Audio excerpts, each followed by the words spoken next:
side to side while it's walking.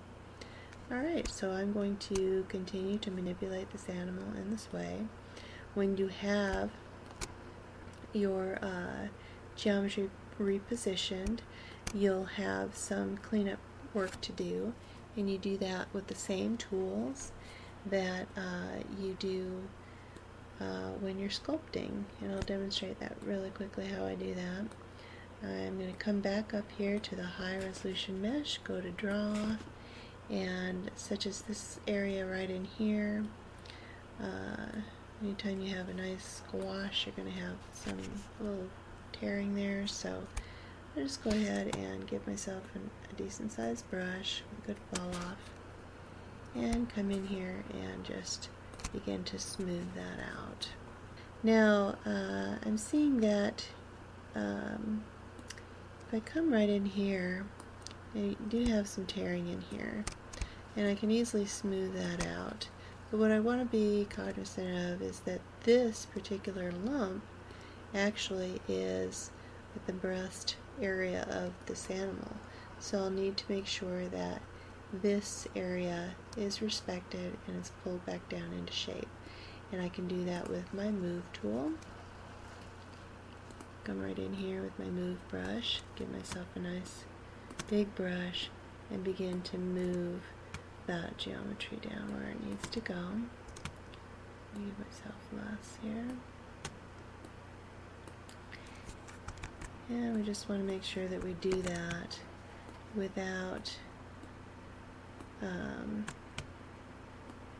ruining the area around it. And so you can go ahead and adjust your intensity so that you get some good movement in the geometry, and you're not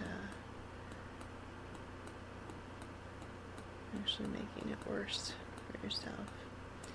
But if you're really careful with your selections and selecting just the right areas, you'll be able to minimize this type of cleanup. So I'm going to get a little bit in here.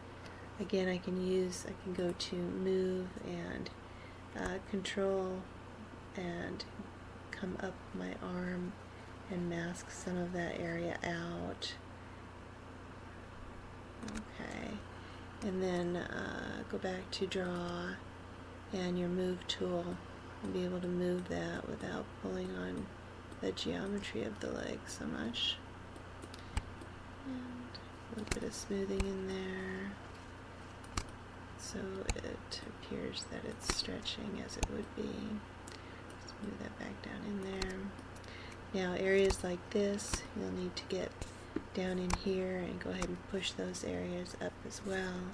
Let's get rid of our mask. And get a little bit bigger brush, the move tool, and I'm just going to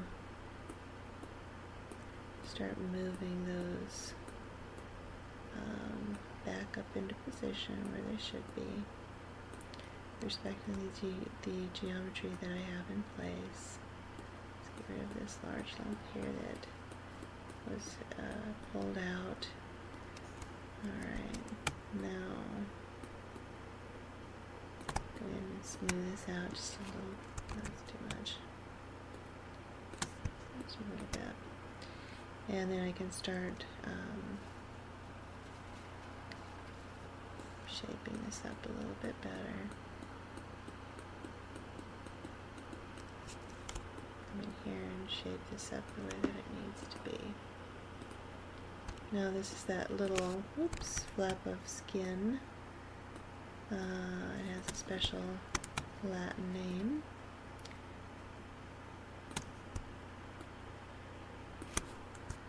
Alright, I'll key down, get that depressed back in there, smoothing. Alright, so that looks a little better. I'll need to get some more work done in there, but that'll give you a general idea of how to handle those areas. Now there's another thing I like to do that helps to bring the sculpt, and you want to start thinking about this as a sculpture. It's no longer a model as we like to think of it. But if you come right in here and dial down, what we're going to do is make some folds in the skin that would normally happen by pushing the skin up into a crease like this. So we're going to dial that brush down to approximate width of what that might happen there. I think the flesh and fatty areas around the base of the neck are pretty minimal. And then we're going to go up here to stroke and get our lazy mouse so that we get a nice even stroke. And let's give ourselves some pretty good intensity. We want to pull those out quite a bit. And then I just come right in here and give myself some nice crease lines all the way up.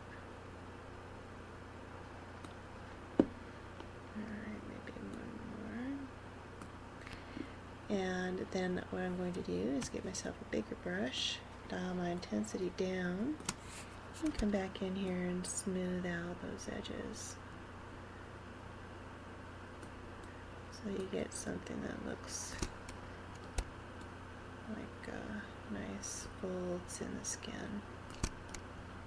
Alright, so that might be a little too exaggerated. You can certainly go over that a little bit, but you can get a nice creased look in the flesh that way. Alright, so you can see this coming along.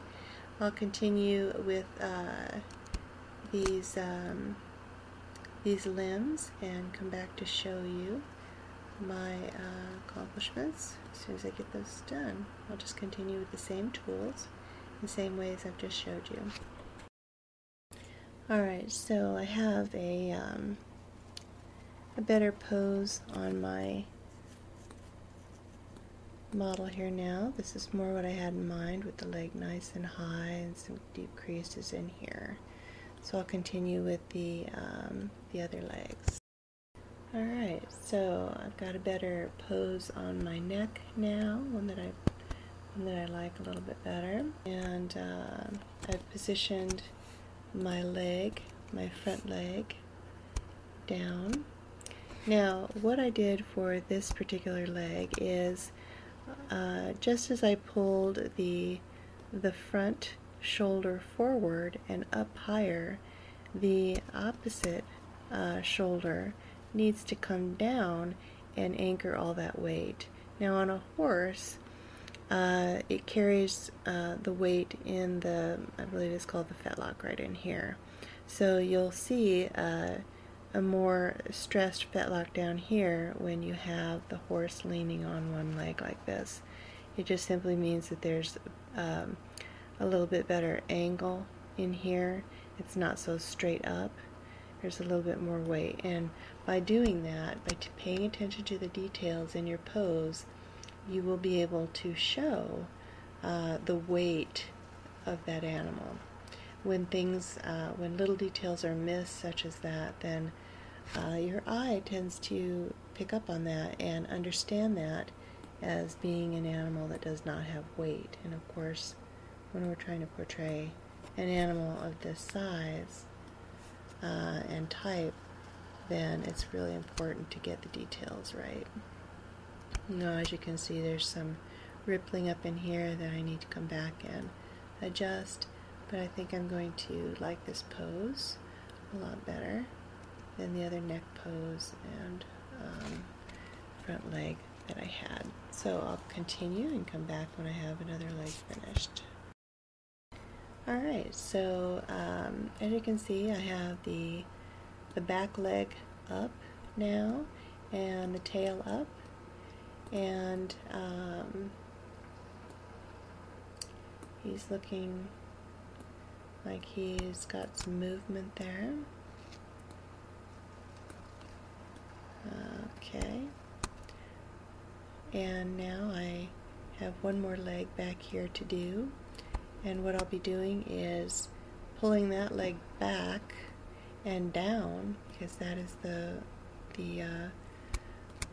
one with the weight on it, and it'll also have that's stressed there. So when I get that done, I'll come back and show you my progress. Alright, so now you can see that I have my other back leg positioned. Back over here. And it's got the weight on it, stressed fetlock here. There's too much volume in here, so that needs to be corrected.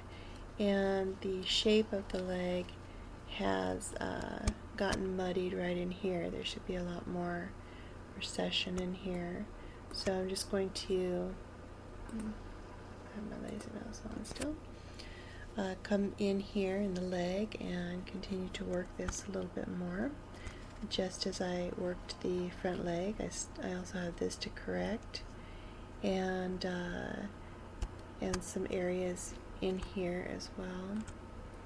So I will come back and show you my progress as I make progress.